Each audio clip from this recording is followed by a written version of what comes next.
அஸ்ஸலாமு அலைக்கும். மீண்டும் ஒரு அவேர்னஸ் வீடியோ.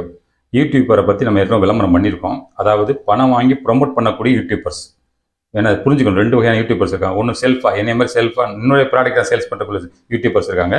இன்னொன்று வந்து நிறைய சப்ஸ்கிரைபர் வச்சுருப்பாங்க. அவங்கள கூப்பிட்டு ப்ரொமோட் பண்ண சொல்லுவாங்க சில ஷாப்பில் உள்ள ஹோட்டல்ஸ்காரங்க.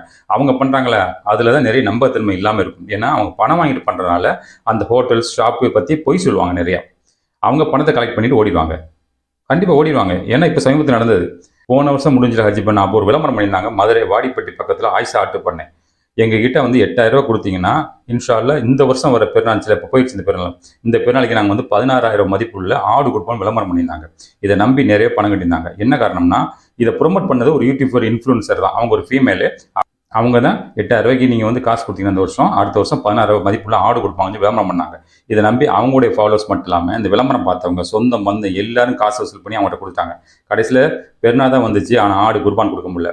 அவங்கெல்லாம் பார்க்கும்போது ரொம்ப வருத்தமாக இருந்துச்சு. ஏன்னா அவங்க ஒன்று பேட்டி கொடுத்தாங்க டிவி எல்லாத்துலேயுமே. இந்த மாதிரி பணம் கட்டியிருந்தோம், இந்த மாதிரி வந்து அவங்க ஏமாற்றிட்டு போயிட்டாங்கன்னு சொல்லி.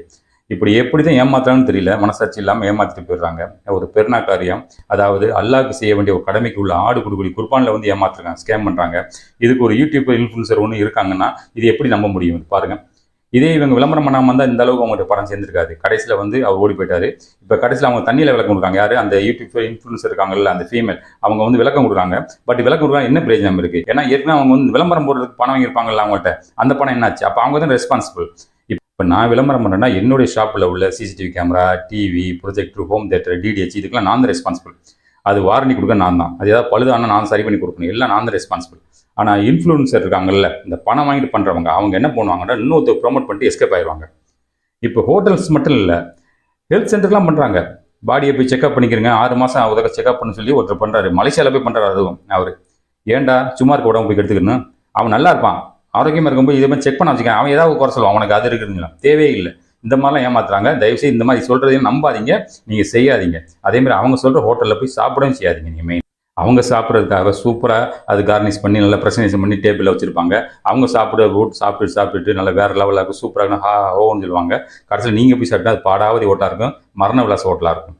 சில வரமாக பார்த்தோம்னா லேப்டாப் போட்டு உடைப்பார், டிவியை போட்டு உடைப்பார், டைல்ஸை போட்டு உடைப்பார், கண்ணாடி போட்டு உடைக்கும். ஏன் உடைக்கிறான்னு நமக்கும் தெரியாது, அவனுக்கும் தெரியாது. உடச்சி விளம்பரம் பண்ணுறாங்க, அவள் ஹைப் கொடுக்குறாங்களாம் விளம்பரத்தில்.